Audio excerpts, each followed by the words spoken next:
बिस्मिल्लाहिर्रहमानिर्रहीम, अस्सलाम वालेकुम वरहमतुल्लाह। क्या हाल है जी? उम्मीद है आप सब खैरियत से होंगे। मेरी बताई हुई एहतियात, हिदायत और नुस्खा जात पे अमल करके एक सेहतमंद खुशगवार ज़िंदगी गुजार रहे होंगे। आज का जो मेरा टॉपिक है वो पुराना जरियान।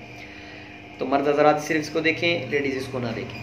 तो जरियान जो है वो लोग बाज़ इलाज करा कर, मेरी जरियान के ऊपर पहले जो है तफसील से एक वीडियो मौजूद है, ये क्यों होता है, इसकी क्या वजूहत हैं, जो लोग देखना चाहें वो उसको देख लें। आज मैं सिर्फ उसका आपको नुस्खा बताने लगा हूँ। एक ऐसा नुस्खा, इंतहाई सस्ता नुस्खा, इंतहाई सस्ता नुस्खा, इंतहाई सस्ता नुस्खा। मुख्तलिफ किस्म के जो लोग इलाज करा करा के तंग आ चुके हैं ज़कावत हिस्स के और जरियान के, वो एक बार इस नुस्खे को इस्तेमाल ज़रूर कीजिएगा और मुझे इंशाल्लाह दुआओं में आप याद रखेंगे।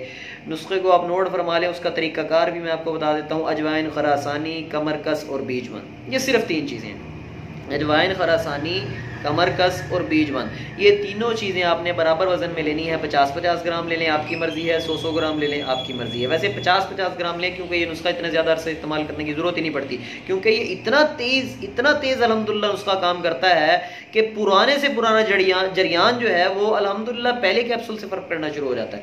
तो अजवाइन, खरासानी, कमरकस और बीजबंद, ये सिर्फ 3 चीज़ें आपने लेनी है। 50-50 ग्राम लेने के बाद तीनों चीज़ों को आप कूट छान के साफ़ करके आप इसको ग्राइंड कर लें। ग्राइंड करने के बाद आपने आधी चाय वाली चमची सुबह, आधी चाय वाली चमची दोपहर, आधी चाय वाली चमची शाम, खाना खाने से 1 घंटा पहले ताज़ा पानी के साथ आपने इसको इस्तेमाल करना है।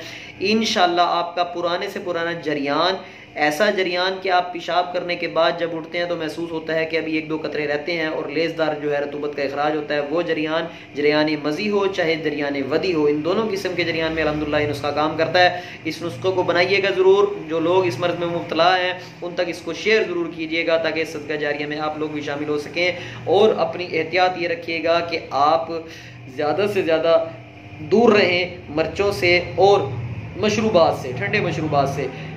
इन चीज़ों से परहेज़ कीजिएगा। इस नुस्खे का ज़्यादा से ज़्यादा आपको 40 दिन इस्तेमाल करना पड़ेगा। अगर पुराना जरियान है तो 40 दिन, और अगर नया जरियान हुआ है तो ज़्यादा से ज़्यादा आपको 15 से 20 दिन इस्तेमाल करना पड़ेगा। नुस्खा इस्तेमाल करें और इस्तेमाल करने के बाद मुझे ज़रूर बताइएगा। नए आने वाले हज़रात जो है मेरी चैनल को ज़रूर सब्सक्राइब कर लें। मैं ऐसी ही नुस्खा ज़्यादा आपकी खिदमत में लेके आता रहता हूँ। अस्सलाम वालेकुम वरहमतुल्लाह।